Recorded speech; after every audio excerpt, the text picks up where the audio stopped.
શ્રી ગણેશાય નમઃ. મિત્રો, આપ જોઈ રહ્યા છો યુટ્યુબ આપણી ચેનલ આવો સત્સંગમાં આપ સૌનું સ્વાગત છે. મિત્રો, આજથી શારદીય નવરાત્રિ આસો માસની નવરાત્રિ આરંભ થવા જઈ રહી છે. ત્યારે આપણે સૌ માની આરાધના કરીએ, માની પૂજા આરાધના કરીએ અને કથા પણ સાંભળીએ. આજે નવરાત્રિનો પ્રથમ દિવસ છે. આજે મા શૈલપુત્રીની પૂજા આરાધના થશે. આ વિડીયોમાં આપણે સાંભળશું મા શૈલપુત્રીની કથા. અને આજથી નવરાત્રિ આરંભ થાય છે તો કુંભ સ્થાપન કેવી રીતે કરવું, અખંડ જ્યોતનું શું મહત્વ છે તે પણ જાણી લેશું. જો આપને આ વિડીયો પસંદ આવે તો લાઈક કરજો, શેર કરજો. આપ આ ચેનલ પહેલી વખત જોઈ રહ્યા છો તો સબસ્ક્રાઈબ કરી લેજો, જેથી આવનાર વિડીયોની માહિતી આપ સુધી તુરંત પહોંચી શકે. ધન્યવાદ. યા દેવી સર્વભૂતેષુ શક્તિરૂપેણ સંસ્થિતા નમસ્તસ્યે નમસ્તસ્યે નમસ્તસ્યે નમો નમઃ. બોલો મા નવદુર્ગાની જય, મા શૈલપુત્રીની જય. મિત્રો, નવરાત્રિ આરંભ થાય એટલે માની પૂજા આરાધના શરૂ થાય છે. ઘરે ઘરે માની આરાધના કરવા માટે ઘટ સ્થાપન થાય છે, જ્વારા વવાય છે અને અખંડ જ્યોત પણ પ્રગટાવાય છે. ગરબો પણ આજે રાત્રેથી શરૂ થશે, એટલે કે ગરબો પ્રગટાવાય છે 9 દિવસ સુધી. 10મા દિવસે મંગલ થાય છે. ઘરમાં શુદ્ધતા રાખવામાં આવે છે. શક્તિ પર્વની તૈયારી કેવી રીતે કરવી તે પણ મહત્વનું છે. માની પૂજા આરાધના કરતાં પહેલાં માટીનો કળશ, દીવો, અનાજ અને 16 શૃંગારની વસ્તુ ખરીદીને તૈયાર રખાય છે.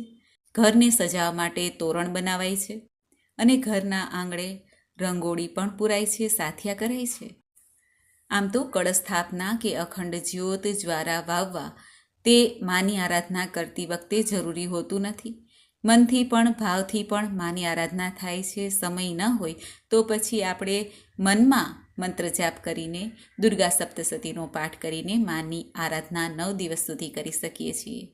જો આપણે સાચવી શકીએ તો ગરબો નિત્ય રાત્રિના સમયે પ્રગટાવવાનો હોય છે. દેવી આરાધનામાં ખાસ કરીને કળશ સ્થાપના, દેવીનો બાજોટ તૈયાર કરવો, પૂજા કરવી, અખંડ દીવો પ્રગટાવવો, દુર્ગા સપ્તશતીનો પાઠ કરવો, વ્રત ઉપવાસ કરવા, હવન, કન્યા પૂજન, બ્રાહ્મણ ભોજન અને છેલ્લે ક્ષમા પ્રાર્થના થાય છે. આ 9 ભાગ છે, 9 હિસ્સા છે માની આરાધના કરતી વખતે. આ ઉપરાંત માની પૂજા કરતી વખતે આ વસ્તુની પણ આવશ્યકતા રહે છે. ચંદન છે, નાળાછડી છે, ચોખા, કંકુ, મહેંદી, હળદર, અબીલ, ગુલાલ, અત્તર, નારિયેલ અને લાલ વસ્ત્ર, લવિંગ, એલચી, નાગરવેલના પાન અને કપૂર. તેનો ઉપયોગ 9 દિવસ સુધી કરી શકાશે. દેવી દુર્ગાના 9 સ્વરૂપની પૂજામાં વિવિધ પ્રસાદ ધરાવી શકાય છે. દેવીને 16 શૃંગાર ચડાવવામાં આવે છે. સિંદૂર, ચાંદલો, ટીકો, ઝુમકા, નથ, કાજળ, મંગલસૂત્ર, લાલ ચૂંદડી, અત્તર, મહેંદી, બાજુબંધ, ચૂડી, હાથફૂલ, કમરબંધ, ઝાંઝર અને વીછિયા.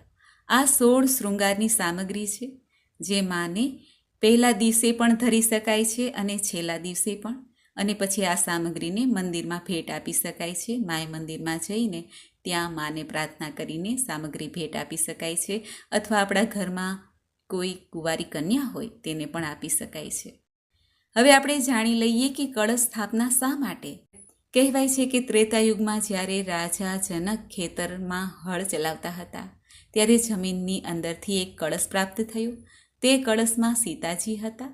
એટલા માટે કળશ ઘણો શુભ અને મંગલકારી છે. સમુદ્ર મંથન સમયે અમૃત કળશ પ્રાપ્ત થયો. લક્ષ્મીજીનું તમામ ચિત્રમાં પણ કળશનું ચિત્રણ દોરવામાં આવે છે. આમ કળશ સ્થાપના તે પ્રાચીન કાળથી ચાલી આવી છે. કળશમાં 3 દેવીઓનો વાસ છે: માતા મહાલક્ષ્મી, મહાસરસ્વતી અને મહાકાળી. અને ત્રિદેવનો વાસ છે. સર્વે દેવી દેવતાઓ, 9 ગ્રહનો વાસ છે કુંભમાં. કુંભ સ્થાપન કરવાથી ઘરની નેગેટિવ એનર્જી બહાર જાય છે અને ઘરમાં શુભતા આવે છે. કુંભ સ્થાપન કરતી વખતે એક બાજોટ, નાળાછડી, દુર્વા, લાલ વસ્ત્ર, અત્તર, ચોખા, જળ, નારિયેળ, સિક્કો, ગંગાજળ, ફૂલ, ફૂલમાળા, ચંદન, સોપારી અને જવ, આ બધી વસ્તુ એકઠી કરી લેવી જોઈએ.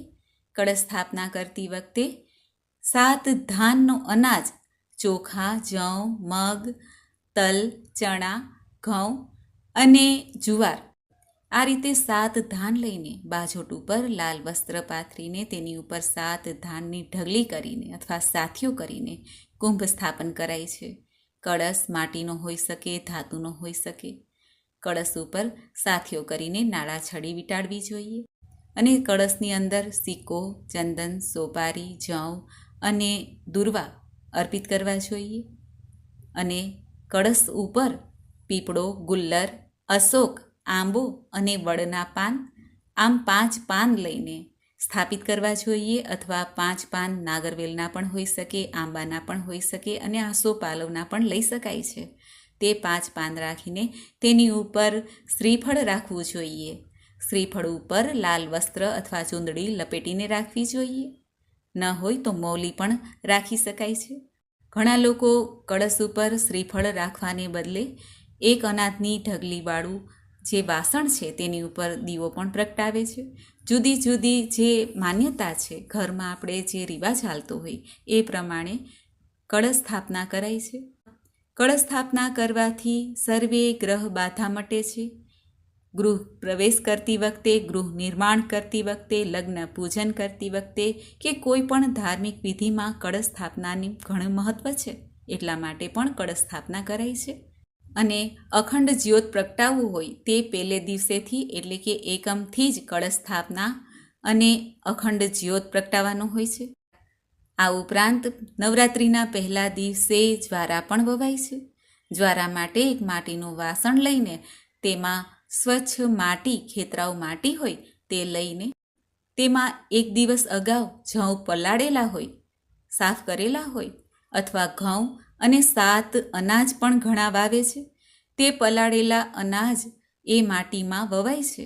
ઉપર થોડી માટી પાથરીને તેને જ્યાં ગરમી હોય ત્યાં રાખવી જોઈએ. કારણ કે અત્યારે શિયાળાની ઋતુ પ્રારંભ થાય છે, ઠંડીની ઋતુ પ્રારંભ થાય છે, માટે જલ્દી જ્વારા ઉગતા નથી. એટલે જ્યાં ગરમી હોય અથવા તેને કોઈ મોટું વાસણ ઢાંકીને જ્વારા વાવવા જોઈએ. આમ જ્વારા જલ્દી ઉગશે, લીલાછમ જ્વારા ઉગશે અને માની આરાધના થાય છે. આ રીતે આ જ્વારા છે, ગરબો છે, અખંડ જ્યોત છે અને કુંભ સ્થાપન છે, ઘટ સ્થાપન છે, તે 9 દિવસ સુધી રાખવાનું હોય છે ઘરમાં. 10મા દિવસે તેનું વિસર્જન થાય છે. આ બધું મંદિરે જઈને રાખી શકાય છે. અને જ્વારા છે તે પ્રસાદીમાં પણ લઈ શકાય છે. આ હતી નાની એવી સમજૂતી નવરાત્રિના પ્રથમ દિવસની. હવે આપણે સાંભળીએ પ્રથમ દિવસના માતા મહાશક્તિ મા શૈલપુત્રીની કથા. બોલો મા શૈલપુત્રીની જય. પ્રથમ દિવસ પર્વતપુત્રીને સમર્પિત છે. શૈલ એટલે પર્વત, હિમાલય, અને એ હિમાલયના પુત્રી એટલે શૈલપુત્રી કહેવાયા. પૌરાણિક માન્યતાઓ અનુસાર નવરાત્રિના પર્વમાં દેવી માતાની આરાધના કરવાથી પ્રસન્ન થઈને મા ભક્તોના સર્વે કષ્ટોનું નિવારણ કરે છે અને તેમને સુખ સમૃદ્ધિ આપે છે. માતા દુર્ગા પોતાના પ્રથમ સ્વરૂપના શૈલપુત્રી તરીકે ઓળખાયા છે. દેવી દુર્ગાના 9 સ્વરૂપમાં શૈલપુત્રી, બ્રહ્મચારિણી, ચંદ્રઘંટા, કુષ્માંડા, સ્કંદમાતા, કાત્યાયની, કાલરાત્રિ, મહાગૌરી અને સિદ્ધિદાત્રી છે. નવરાત્રિનો અર્થ થાય છે નવરાત, અને રાત્રિની પૂજા માની પૂજા છે, માટે નવરાત્રિ કહેવાય છે. નવરાતોમાં 3 દેવીની પૂજા આરાધના થાય છે. પ્રથમ 3 દિવસ માતા મહાકાળી, પછીના 3 દિવસ માતા મહાલક્ષ્મી અને ત્યાર પછી માતા મહાસરસ્વતીની પૂજા આરાધના થાય છે. આ 3 દેવીનો સમન્વય તરીકે જ મા નવદુર્ગાનું સ્વરૂપ મનાય છે. નવરાત્રિના પ્રથમ દિવસે માતા શૈલપુત્રીની પૂજા થાય છે, જે નવદુર્ગાની પ્રથમ દુર્ગા કહેવાય છે. પર્વતરાજ હિમાલયના ઘરે પુત્રી સ્વરૂપે જન્મ લેવાના કારણે તેમનું નામ શૈલપુત્રી પડ્યું છે. નવરાત્રિના પહેલા દિવસે શૈલપુત્રીની પૂજા અને ઉપાસના થાય છે. આ દિવસની ઉપાસનાથી યોગી પોતાના મનને ચક્રમાં સ્થિત કરે છે અને અહીંથી તેમની યોગ સાધનાનો પ્રારંભ થાય છે. વૃષભ સવાર શૈલપુત્રી માતાના જમણા હાથમાં ત્રિશૂળ અને ડાબા હાથમાં કમળ સુશોભિત છે. શૈલપુત્રી માતા પાર્વતીના જ અવતાર મનાય છે.